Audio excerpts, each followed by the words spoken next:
Hey guys, how's it going? Ghostly Rich here today. We're going to be actually doing some axle seals because what ended up happening was, as you can see here, I was doing ball joints, and as we were pulling the axle out, it seemed a little bit stuck. So we gave it a little bit of reinforcement and it pulled out the inner seal. Never seen it before. Take a tire iron or 19 mil and crack all those loose. Not all the way out, just crack them loose.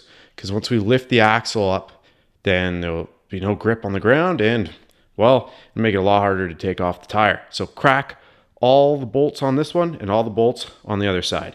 After we do that, next thing you want to do is lift your vehicle.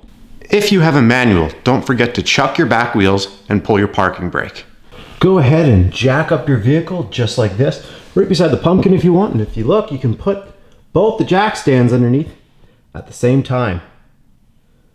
But look, I got a little bit of water leaking out of the Jeep. Go figure, a leak on a Jeep? Nah. Other thing, come up here and take off all the bolts that are in here and remove the two front tires. Take out the 13 mils right here on your brake caliper so we can pop it out. Now, when you go to take these out, if this starts spinning, you can either try to get a box wrench in there if you have one small enough, or you can take a pair of needle nose, cram your hand like this against the frame, and then loosen it, and then they'll come out. Just don't do it to the boot, do it to the nut. So you cram it right there between the nut and the brake, and that's only if your box wrench doesn't fit. I'll show you what I mean. Look at this. Mine won't fit between the piece there. You take those bolts out, work your caliper off. You can you'll see there's these little clips. Just slip these clips off of the rubber and then kind of do one of these. Flip it and put it right there. Easiest storage spot, and it won't get knocked over that way. You gotta pop off the 21 right here. And there is a 21. Let's see if it'll focus in. Well, either way, it looks just like this. It's just behind. After you pull out those two 21s, just put those off to the side. I'm gonna do my brakes while I'm doing this, so that's why you see the brake pads still on there, because I'm gonna remove those after. And then I'm gonna take the rotor off, and just by doing this, it's gonna take a bunch of weight off the knuckle while we're switching out our ball joints, and it gives you so much more access. That's one of the reasons why we're spending all this time getting this stuff all out of the way. Now, if you look at the other side of this bracket, you'll see that there's another rubber in that grommet. I would suggest just working it out, and that way now everything is free of that. Now that everything is loose here, this is here, my rotor is actually already loose, so I can just lift this off. I lucked out that way. If yours is a little bit stuck on there, what I would suggest doing is grabbing a rubber mallet and hitting it, put a bolt on the end. That way it doesn't just fly off, because you might have to hit it pretty hard with a rubber mallet. Make sure it's rubber, not metal. Otherwise you'll put dents in your rotor and then you'll have to replace your brakes. With me, I'm doing it right now. So if you haven't changed your rotors ever, this is actually a good time to do it. So on the ends of this bolt, and the third bolt on the other side, and then go to the heads on this side, you'll see one head right there, and right there. A little bit of penetration fluid goes a long way, since it's been a while since those have been out. Depending on how old your Jeep is. Hopefully it's pretty old for the ball joints to go. But make sure you spray them. It's gonna make the next step a lot easier. If you have a wire brush, make sure you clean the tips of these bolts before they go through, because if you leave all that corrosion on, it's gonna make for a lot more fun to take them off. See, look at how much cleaner that is. So that way, if it starts to unscrew, it will. If you have a breaker bar and you can align it properly, 13, 12 point. Use the breaker bar. I went up and in from right here, line the socket up, and all I literally did is got that first crack just from going, and like I said, it's way up into the fender well. After I did that, take this out, use my regular ratchet, but like I said, it's just getting that first breaking loose, and you can see it going in there, which is good. So I would suggest breaking them all loose and then taking it off, just that way you don't have just one bolt holding the whole assembly in. For access to certain bolts, don't forget you could either use the steering wheel and move this, or you could use your hand, push it. And the other thing is if that's in the way, you can rotate it with hands, since we have both tires off. So that way you can access it.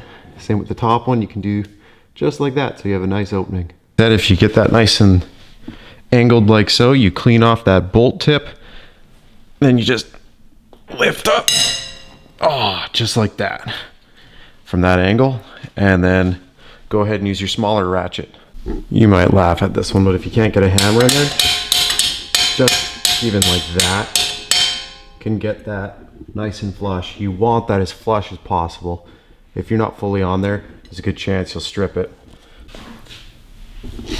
Next thing you want to do, now that we have these all undone throughout here, take this tool. Yes, you should buy one. Yes, they're great for all sorts of clips.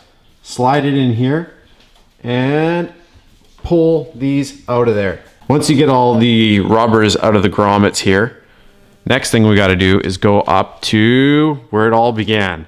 You'll see these two little nubs on the inside. Yay for good lighting. So see those little nubs? Those are actually plastic. So if you grab this and wiggle it, it'll come out and you'll see that there's a connector in behind. Disconnect that connector right there. So from back here, push on the red tab from this side. You'll see that it'll come out the other side right here. And then after you do that, you compress and pull out. So like I said, press the red in from this side. If it's not fully out, then what you'll do is you'll take your flat blade or whatever tool you have, slide this down a little more, compress the duct tab and pull it out. So just unthread and put this over here. Hey look, it's Tariq and Doug. Hello Tariq, hello Doug.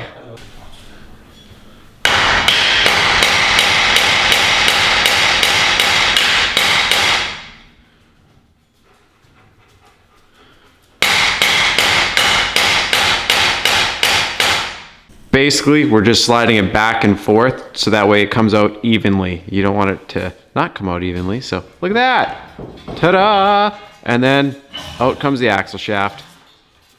And then upgrade to Kamali.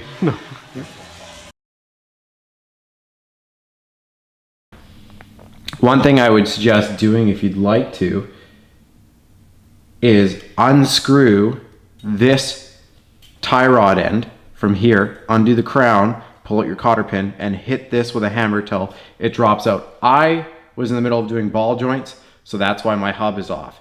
You don't need to take your hub off. If you want to, you can pull your hub off. It's just gonna be way more crazy to pull your hub off than just to pull this one castle nut off.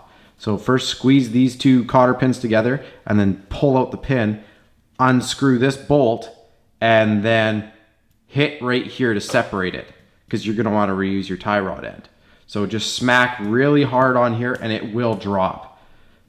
When it does drop, swing it out of the way so you have access to pull out your pumpkin to do your seals. Next thing to do, pull out your fill first to make sure that it's gonna come out and be nice. After you've pulled out your fill plug, which if you've never done this before, it should just be your ratchet, just clicks right into there like so, and then go for it. Just pull it right out. Now that we know that one's going to loosen, go to your drain plug, and your drain plug will be just on the bottom here. Loosen your drain plug out. And for me, I'm catching the fluid because I have brand new fluid in there. And go ahead and throw a 13 mil on and start cranking them loose. I would just loosen them all off first, and then after you get them loosened, you can just pull them all out. It doesn't really matter because it's going to be held in by a gasket. So next thing I would suggest doing after you get all those bolts out, put your main one for the bottom, which you can tell has the magnet that collects any metal bits on it, and so that way you know if your diff's really messed up. So make sure the one with the magnet, you'll see one is completely silver, one has a magnet, the magnet goes on the bottom. Just put that one back in. Basically put it in like this, and you're just trying to break that gasket seal that's in there. Just by going around like this and just wiggle it. Hala. Once you get it in there, yeah, you're gonna get some goo, but go all the way around just like that and pull your cover off. And that is the inside of your pumpkin.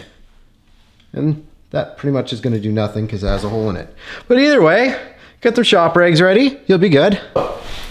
size 16 ratchet, throw it on and loosen this bolt, this bolt, this bolt, and this bolt so we can pop the pumpkin out of the way. Unscrewed these all the way, and then I screwed them back in with 2 threads. The next thing we need to do is get these caps off. So this is going to be a little bit of fun. So caps right here, I'm in the light. You want to basically try and wiggle it like that. See? So it pops forward. That's why we left the bolts there. To get to this point and both these are popped forward and you can wiggle them and bring them forward, we have to actually pop the pumpkin forward.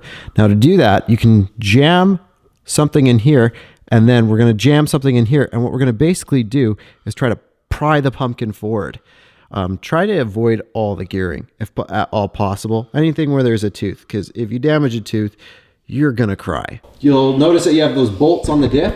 What you do is you take this one, put it around one bolt, you take your crow, you put it on this side, and you literally, just like that, and you're separating them, and it should pop forward. If you have a Rubicon, there's a couple extra steps because of the fact that you have an E-locker in there.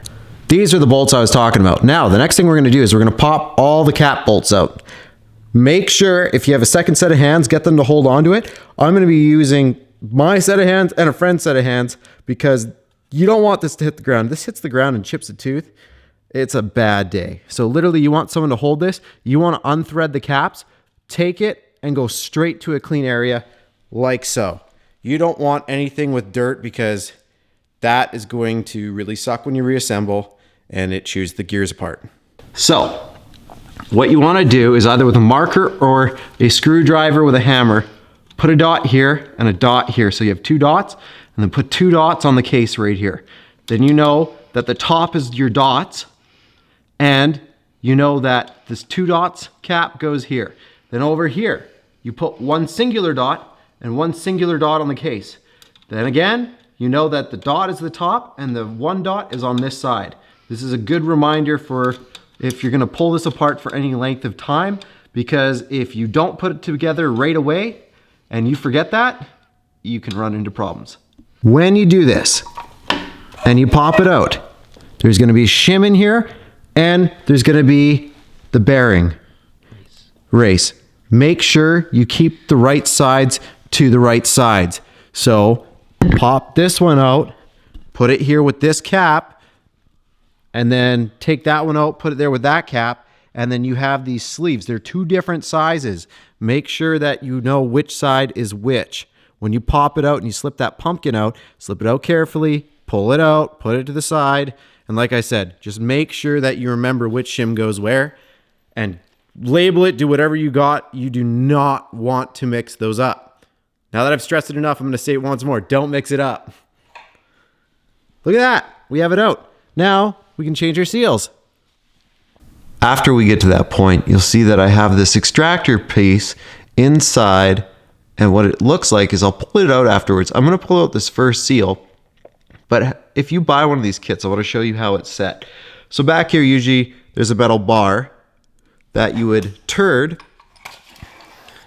There, see that pinhole? So there's a little metal bar that goes in here and it separates these feet as you screw it in. See how it's wedged? It slowly spreads the feet, which lock in around the edge of the seal. And then there's these 2 legs. You put them right where actually the bolts that held your pumpkin in. I have them kind of half on there right now, almost 3/4. I had to slide it over just a little bit. I mean, just because that's the highest point. Now that I've got this set and the feet are gripped onto the outside ring, not the inner ring, I'm gonna go ahead and do it. This is the damaged side that already let go half the seal. So that's why I'm only just trying to show you what it looks like all lined up. But I'll show you how I lined it up for the other one, which still has the inner seal because it's a 2-piece seal. I just wanted to show you how the legs kind of grip onto the edge of it. So when I tighten this, in theory, it should slowly slide. I had to reposition the foot because it was blocking the seal, but now that it's here, I can continue tightening. Like I said, I just wanted to show you guys exactly what we are after when you're doing this. And you can see that seal is basically out. This is actually a really good shot of what you're trying to achieve. See how those 3 feet are on the inside? That's exactly how it pulled the seal out. Little feet were pushed out by the wedge, and then those lined up on the outer ring, and then as you tighten it, it slowly pulls it out.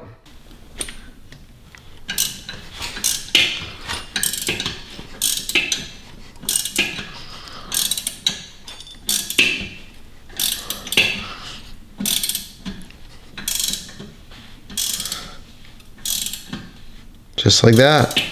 That's an even better example. That's just luck. They just grip that inner seal rather than the edge and pulled the whole darn thing out just like that. So I'm going to be using a compressor here to be able to shoot air Down the tube to get any debris that's left in the tube. One thing you can do if you wanted to is you could put a rag on a breaker bar and then shove it down and clean out all the dirt that's in there using a breaker bar and a rag. And then of course there are big brushes you can buy. If you want, you can go buy a big brush to clean them out. The easiest one is this small shaft. The longer shaft's a little bit, you need a longer tool.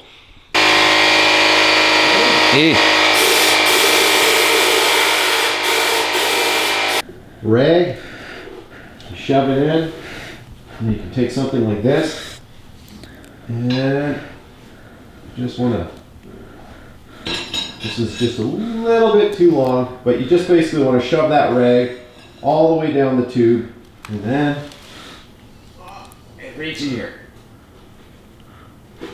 Pull it out. Look at all that. Just cleaning out the debris before we put those new seals in. Next, if you want, see all the gray on here? This is all the old gasket maker that was used. You got to get it all off. Now you can use a straight blade is what I would do. Try not to score the edges as much as you can, but basically just take a straight blade and scrape off all the old gasket maker. I like to do this before you put the pumpkin in, because if you do that, then you're not going to get all, then you don't have to try and clean out any gunk in case it falls inside here. Newer the razor blade, the better. If you have multiples, you're gonna love it. But like I said, just go ahead and spend the time, be meticulous with this process, because a clean surface area is what's gonna make your new gasket seat and your diff not leak. I'll probably be cleaning this up a little more, but it's at least smooth now. So that way I know it's gonna work. But either way, a little bit of sandpaper, clean up where your seal is gonna sit, because if you don't, it's gonna be harder to sit in, especially if there's any debris whatsoever.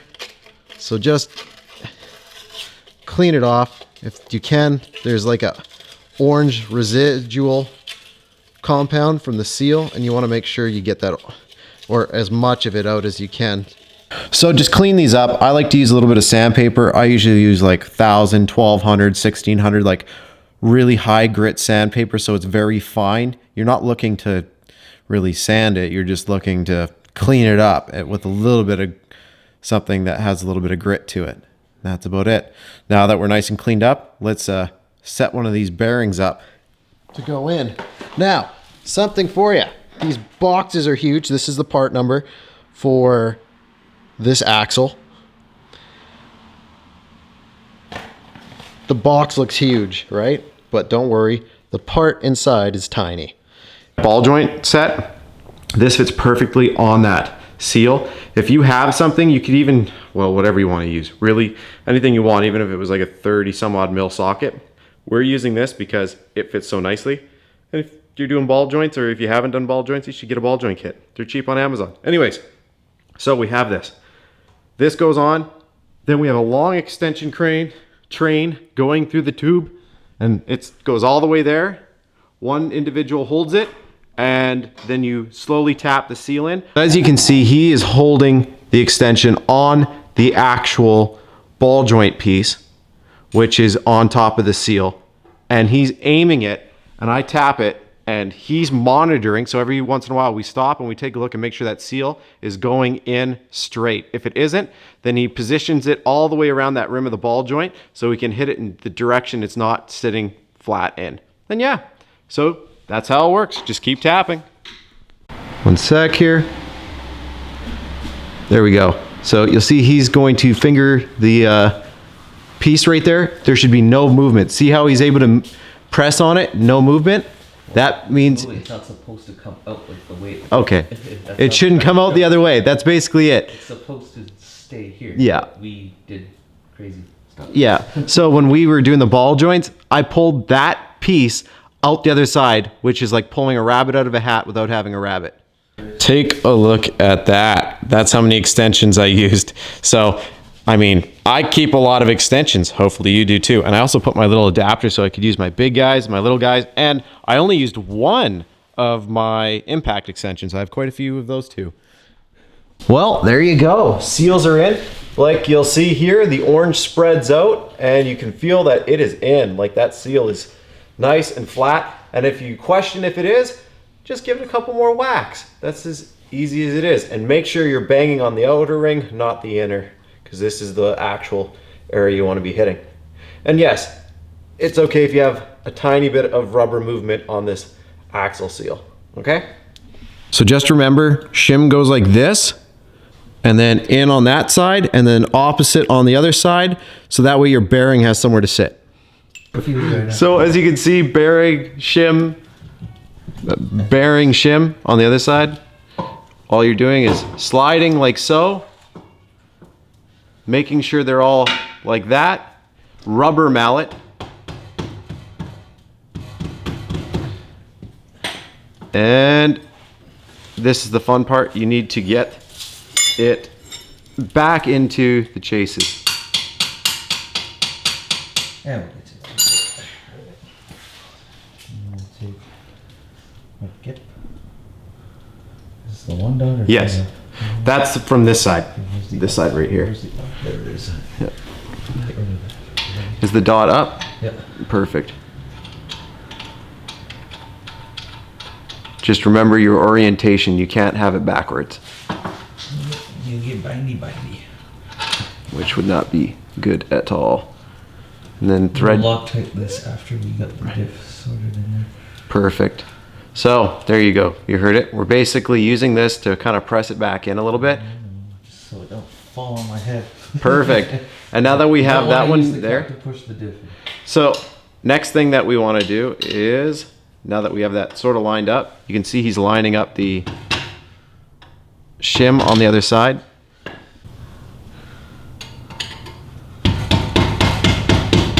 After your shims are lined up, as you can see, the next thing to do is actually before you put the other cap on or whatever you want to do, you can Loctite the two bolts, because I would definitely thread lock in here, because if those come out, it's a sad day in paradise. So as you can see, he was looking for the dots to make sure that orientation is still upward. Where it came out of that. Yeah. You can also tell on this one by how they did the wording, because the wording is up the same way on both sides. So from there, pulled the bolts out, put a little Loctite on each. What I would do is cinch them up at this point, and then we'll crank them down to 75 foot-pounds after. Oh, once you got it cinched, try and turn your drive line. If it turns your drive line, it's a day in paradise. Time to cinch these down to 75 foot-pounds. And then from there, if you want to, slide in your axle shafts and double check and make sure those slide in nice and smooth. Put a little bit of marine grease or whatever grease you have on the tip of those axle shafts, and then slide them in. Go ahead and make sure you put your crown nut back on. Again, the only time you'll have a cotter pin that goes through it is if you have an aftermarket one. If you have the factory one, which I'd be very surprised about, it usually doesn't have a crown on it. So, well, it will have a crown style nut maybe, but it usually doesn't have the cotter pin through it. So go ahead and put that nut back on after you put this together. Figure a little bit of lube out. Oh, and just all up your shaft. All honesty, you don't need to, just right up here. That's it, just up here where it's gonna seal and pop. This one's just gonna be another insetter. After that, take it in and slide.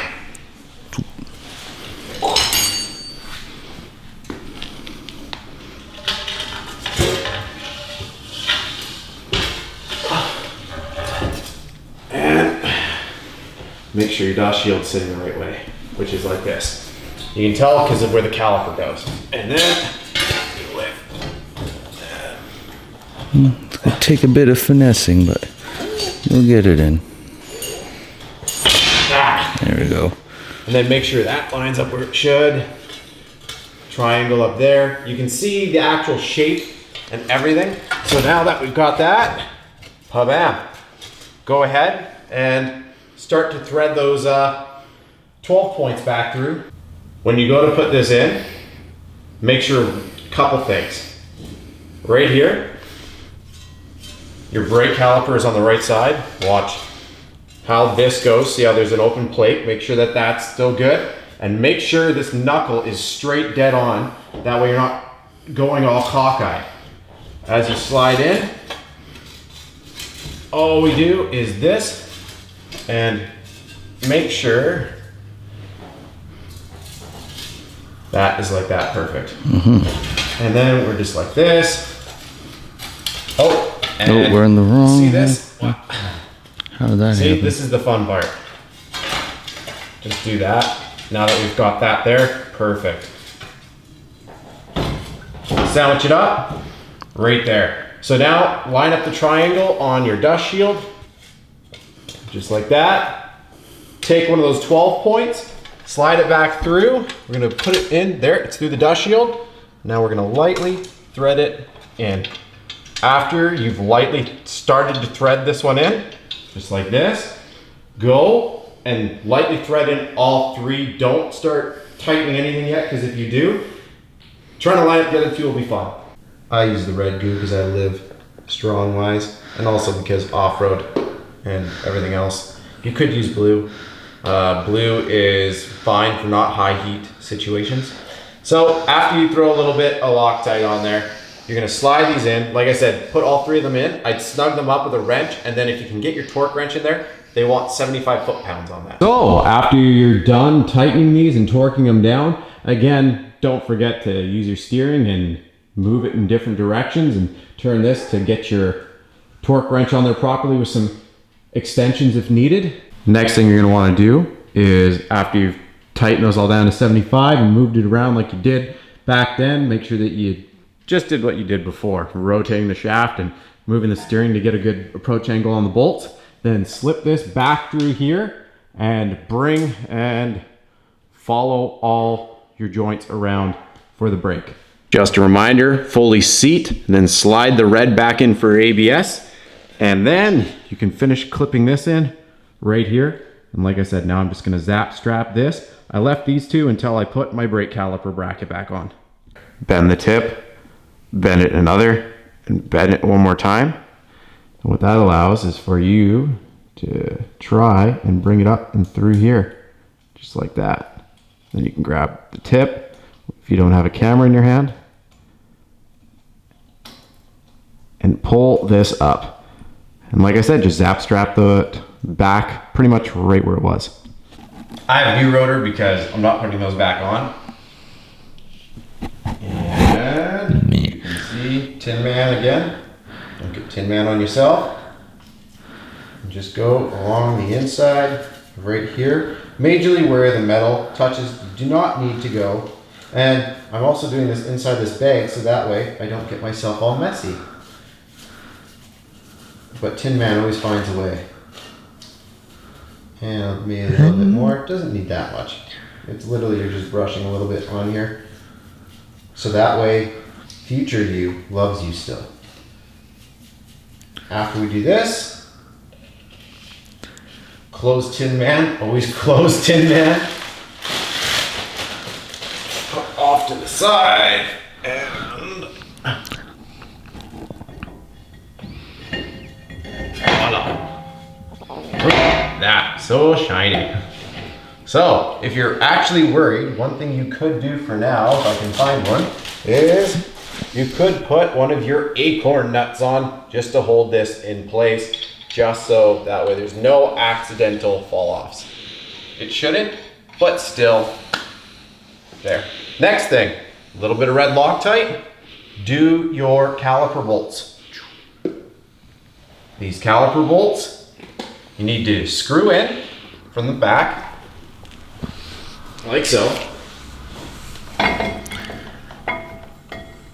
And make sure when you screw these in that you first seat them both, then torque them down to 120 foot-pounds. I'm putting new hardware in. So make sure you hook it on the back. And after you hook it on the back, there, clicks right in. And same with this one. See how there's two shelves, one's higher than the other? The higher shelf goes to the rear of the, or not the rear, but the inside here. You can see because it actually just fits perfectly there. Pop this out, clean that off. Same with this one. Pop it out, soak it in the lube. Just like that, slide it in, pop it, lube it up. Just like this, go ahead, tighten that up, and it's gonna compress the piston back in. That way you can get it back around your pads.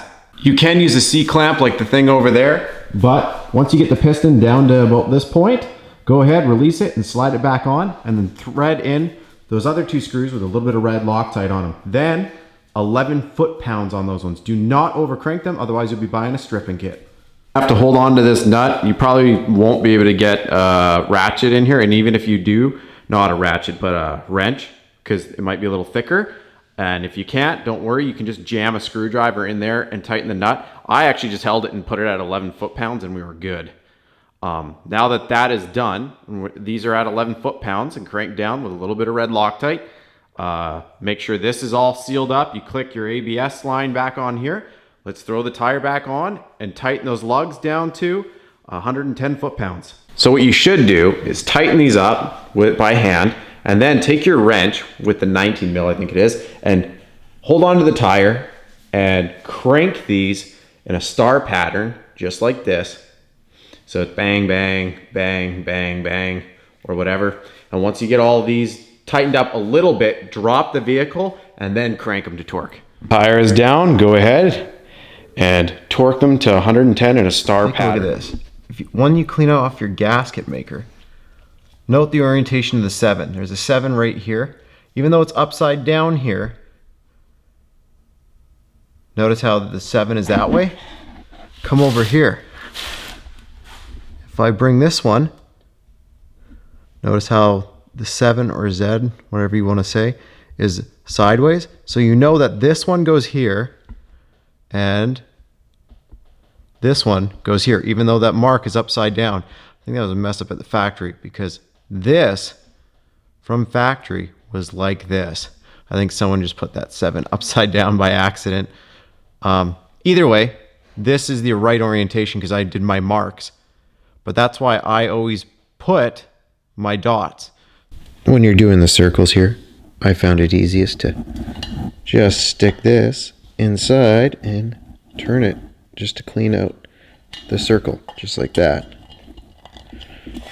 Rotate, continue. Oh, look at that, I'm all done the circles. Time to just finish wiping up in here a little bit more and we'll be ready to apply a coat of new gasket maker. Once your stuff is cleaned, I'm going to be using the 90-minute called The Right Stuff from Permatex. It's the right stuff and it's also black. So, can't really see that because of how the camera's sitting, but either way, what you're going to want to do is take it, if it's brand new, or actually first, before we do that, cut your tip at the desired amount. I put this amount. You put it wherever you want. You get 2 tips, so if you mess one up, you have another.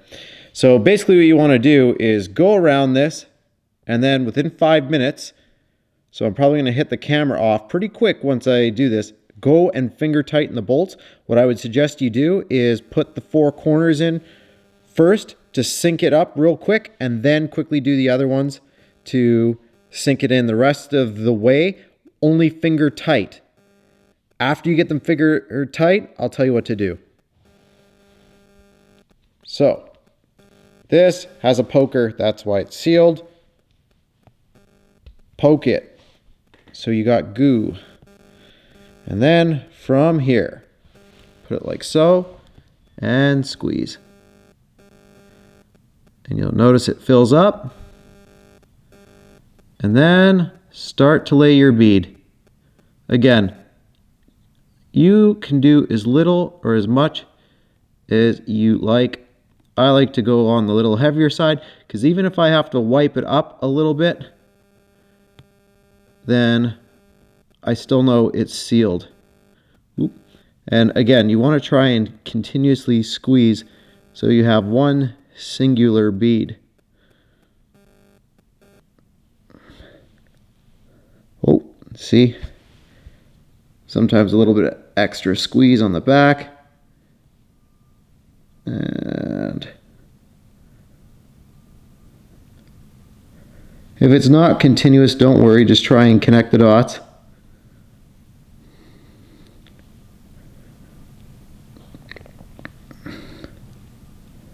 I wasn't going to make this part a video because I'm always so worried about, everyone's like, oh, my bead looks better. It's like, well, then do your bead the way you like to. That's why I'm not a welder.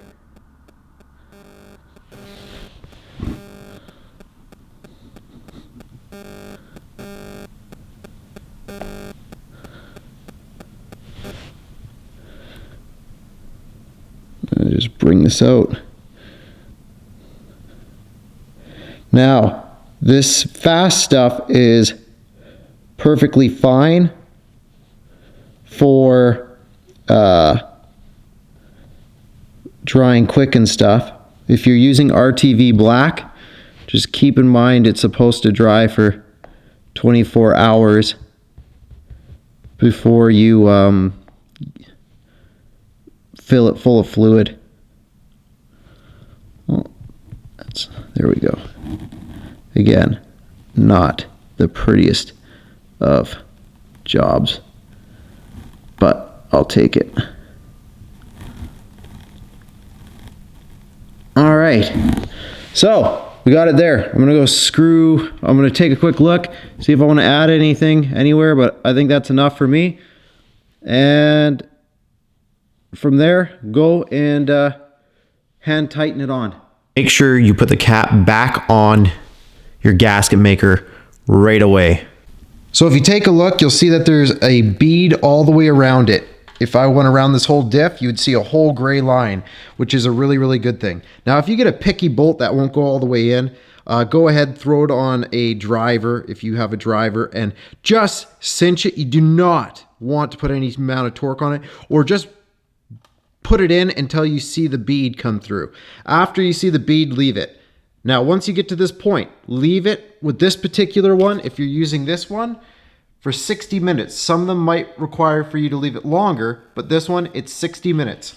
Set your torque wrench to 35 foot-pounds and go ahead and torque them down. You can start here, go to the next, and jump around like an hourglass if you want. Some people like to do that. I'll let you choose your pattern. Some people just go around the entire outside because you're making the gasket anyway, and it's gonna still tack down and be malleable. So go ahead and do it as you see fit.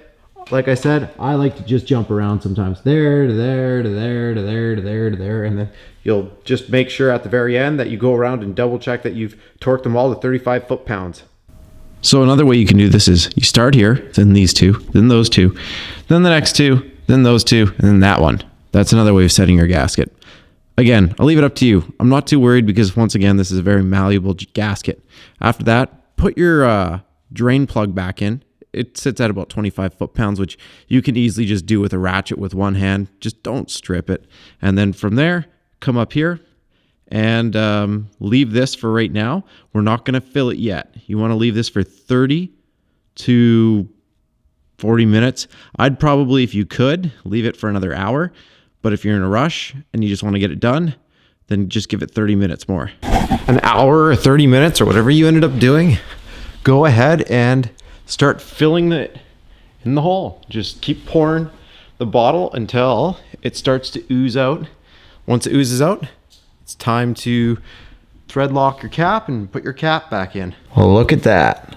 That's how you know. So it started dripping out, as you can see. And then I look inside just to make sure, and it's at the right height. So, gonna go ahead, plug the hole, throw a little bit of thread lock on it, and remember, how you know your bottom hole plug from the top is the bottom one has a magnet, the top one is just nice and stainlessly looking shiny. 2 quick last things. 1, if you hear any scraping as you're driving and you're like, oh man, I hear grinding, first check your dust shields before you freak out. Seriously, when you're in there with your hammer knocking that axle loose, you might have bonked the dust shield. So try flexing it out. And second, when you turn on your Jeep, all your dummy lights are going to be on, and you might be scared and be like, oh my gosh, my ABS lights and all this other stuff. Just drive the Jeep for like literally 10 kilometers, not even, and all those dummy lights should go out. It's just because you unplugged the ABS sensor. And that's all she wrote. I think I'm going to let mine sit for probably another hour here just because I'm just hesitant. I've just never had gas can make it work so quick. So like I said, I'm giving it another probably hour. Then I'm going to take my Jeep for a quick drive. When you do yours, make sure that you pump the brakes. I'd probably say about 10 times, and that'll just get those brake pads back down. If you backed off the caliper like I did, just so it makes putting the caliper on so much easier. But anyways, thanks again for watching. I hope this helped you out. Press like if it did and subscribe for more.